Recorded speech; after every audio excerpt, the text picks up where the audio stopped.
Hello, good morning, and it's Wednesday, the 13th of February, and it is 6:50 on a Wednesday morning. And hello and welcome. This is a weird one, isn't it? Because it didn't really occur to me until the other day, and it was when I was doing a coaching session with one of my clients. But are you being too nice? And I mean too nice. And the reason why I'm saying it's an odd thing is because most of us, I am guessing, have been brought up in a similar way where we're taught to play nice, we're taught to be nice, we're taught to speak nicely, we're taught to sit up the table nicely. Everything is nice. We have to do nice, wear nice clothes, look after ourselves and make sure that we present ourselves nicely so we are acceptable to everybody.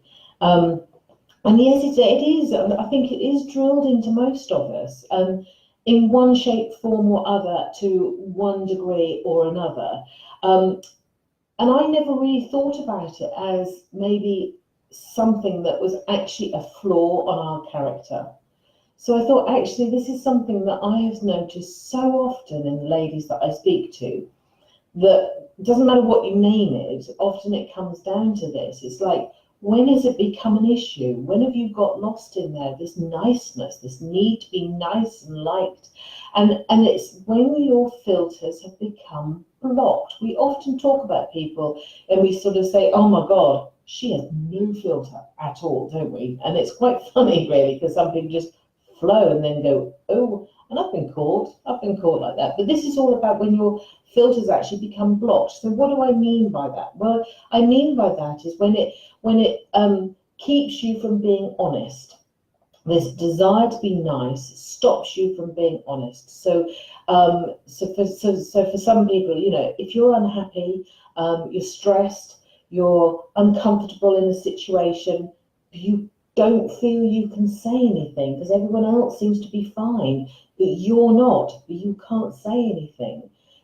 In case, and that's what it all comes down, in case. When perhaps, it's about avoiding confrontation. So, there are ways of dealing with things and saying things about you being unhappy and not being comfortable without upsetting the apple cart completely. But that's a whole different 10-minute jobby with our morning mindsets. Perhaps when it leaves you in an uncomfortable position, it may leave you compromised. Maybe you find yourself with people that are on a completely different wavelength. And actually the fear of God goes in you because you just think, oh, how did I end up here? But, it's that horrific feeling of almost like being a victim, really, where you don't have a voice. And children often feel like that. And women who go into relationships where, they feel that they are less important and therefore they're left with no options and no choices, but they have to go with the flow.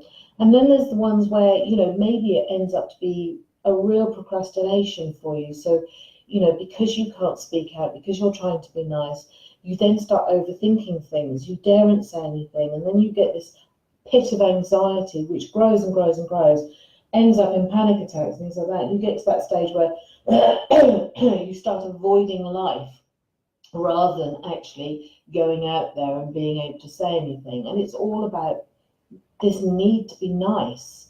And then what about sort of, that need for approval from outside?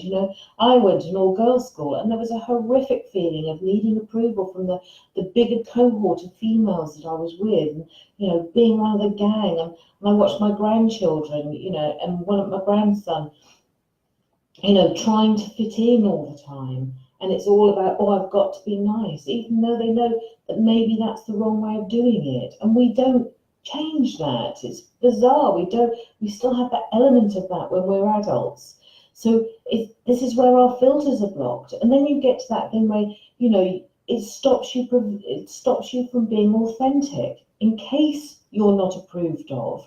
And then you have that fear of, actually, if I suddenly break that mold, and I suddenly blossom and come out of my chrysalis and become that butterfly and show them my colours, and actually I'm a peacock butterfly and they're cabbage whites, what will happen? You get that imposter syndrome, don't you? And These are the things that I'm trying, that will hold us back. And I mean us as women. It holds us back, that need to be nice. So, I think it's about appreciating other people's opinions. They're strong opinions, they're driven opinions. It's amazing and it's wonderful. And it's about having that curiosity about where they come from. But then have yours and deliver yours and believe in yours. And it is the alignment of what you truly believe in. And believe it or not, they will be right, but you will be right too. There is no wrongs because we're coming from inside. It is our world. It is our interpretation of the world. So in actual fact, having that admiration for somebody else's decisions or ideas or choices is fabulous. But leave it with them, but still have yours. And it really is about that sort of, that alignment, that core about who you want to be, what fits you, what you're comfortable with, and sticking with it. But don't be too nice. It can hold you back whilst others just go off and do their thing. I hope that's been helpful. I bet we all know somebody who is too nice. And believe it or not, I'd much rather someone tell me I have a big arse and something than let me walk out there with it. Don't save my blushes and then allow me to go out and make a fool of myself. Speak your mind, speak your truth. There is no wrong for it. Anyway, please share my videos. I'd be very appreciative of that. And let me know your thoughts. Okay, bye for now.